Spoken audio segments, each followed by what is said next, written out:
because a lot of people associate ISIS with the terrorist group, and I had nothing to do with that. I was ISIS way before they came around. I'm original OG except for Egypt. I just want to say that the reason why I use a woman in lingerie wearing a mask, and this was inspired by the Zapatistas, the Casa Montaña, that's how they call it here in Mexico, is because I really wanted to use the body as a symbol of protest.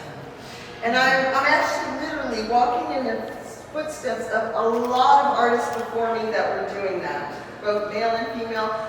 A painting that comes to mind is The Picnic by Manet, that shows the naked woman sideways posing while two men are on the floor having a picnic with her, and then there's another one in the back bathing. Okay, that was very scandalous to do back in the day, but that was kind of one of the first paintings, and a lot of people thought they were prostitutes, okay, because the women were naked and the men were dressed, okay? And that was a Victorian era, can you imagine? But let's fast forward to the 70s. Let's fast forward to now. And so I wanted to create a painting that I was very inspired by that painting. I saw it live. I picked up in the Museo de Orsay, and I was blown away. And I was like, you know what, when I do this series, I want to create a picture too. But I don't want to scandalize her. So that's why she has some lingerie on. I like the history of lingerie, the theory that there are no apples in the Middle East, why a lot of religions first started. That the first apple wasn't pomegranate, but in the place of, in history, in that part of the world, a pomegranate literally means abundance, okay? Even fertility. So she's kind of investigated this, it's open. And then the horse is a symbol, a white horse, especially a symbol of purity and also sexuality. It's something sacred. So what I'm trying to do is create a woman that's lived life but is having a sacred moment with herself. And the name of this painting is entitled The Wonder. Okay? Her eyes are looking upward, not at you. They're upward, so she's looking toward the heavens,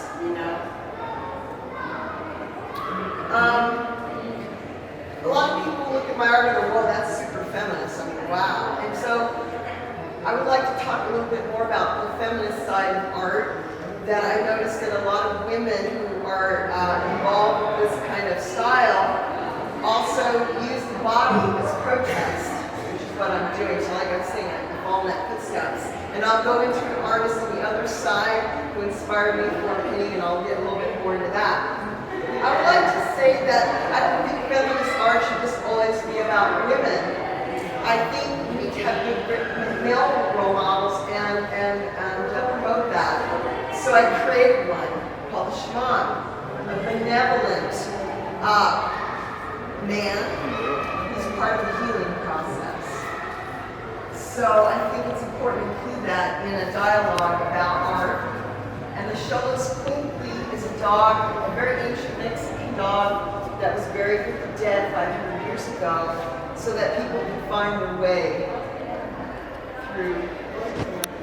I like the idea of taking Day of the Dead and talking about a death, a certain type of death which I'll go into in 5 minutes.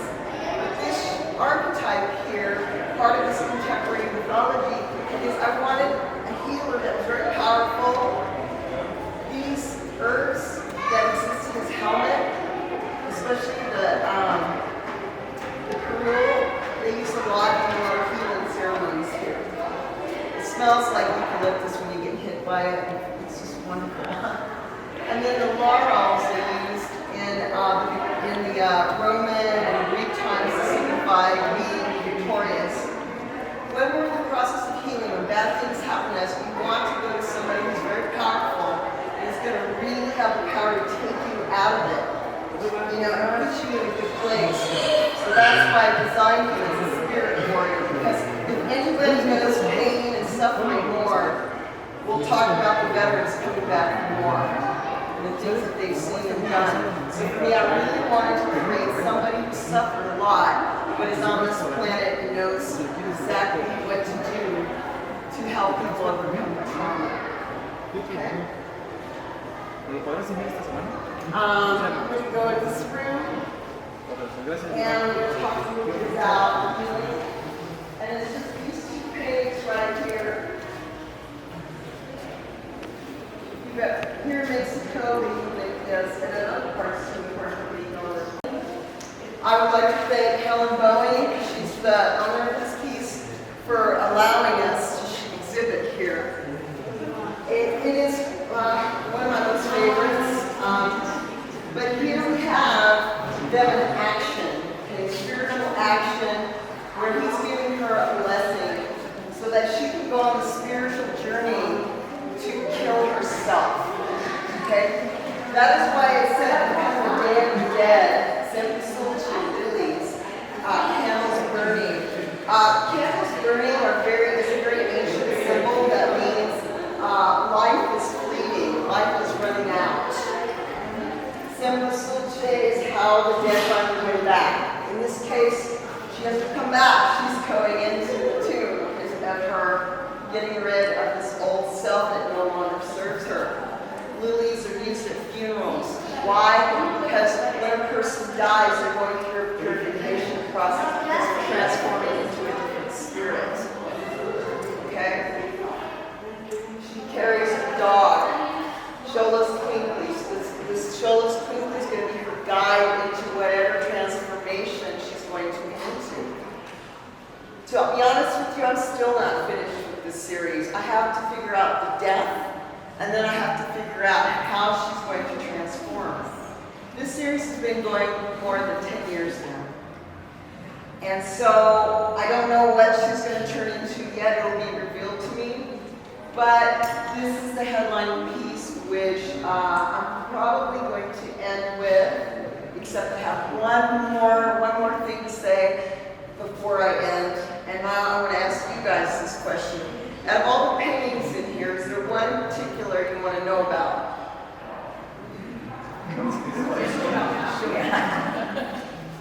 Okay, then I'll stop. This is called the initiation. I wanted, so all the women, there's 3 masked women that represent courage, romance, or love, and being a seeker, the desire to seek, look for something greater than yourself. Then I have one that's maskless, who represents freedom, the liberator, purification. So to take a sword and put it down your throat like this is a death-defying act. And also, it is something symbolic of surviving a situation that can kill you. And there are many people in history who died from this kind of thing anyways. And I wanted it to be symbolic of her, it's kind of like the foreboding of what's going to really happen to her. Okay? Again, the pomegranate's opened. Red and white hair, the aging process. I think there's wisdom when we age. And again, the foreboding that once we die, we become pure again, that kind of clothing. And the final last thing about bodies. Europe and Mexico have similar ideas about the body. If you look at a lot of classical period in Mexico, and you look at a lot of the murals on pyramids, you look at figures, clay figures, there's a lot of nudity. And in Europe, with the statues, a lot of nudity. And they were creating, they did that because they were trying to create a archetype back then that represented something. A woman giving birth, a fertility, the idea of overcoming death, these rituals that they needed back then to survive situations because life was very hard. So the idea about the body being like this, a lot of people say, well, you know, why are they always the same shape and all that? Well, because they're archetypes, or I would say metatype, because they're representing of me, I have to start somewhere. And being self-referential, being able to understand where I'm going and my own issues before I start trying to be a shaman myself. That the body, the idea of a woman being able to go to a gym and transform her body if she wishes, that's a new concept. That's a contemporary concept. That wasn't available to women 150 to 200 years ago. So, for me, I wanted to create a new archetype that was promoting health and well-being, and she's in that process. If I were to do her voluptuous, then she would mean something else, a very ancient symbol of fertility, of creation. But in this case, I wanted to create something that kind of represents a single woman overcoming a lot of hardships. Celaya es grande por ti.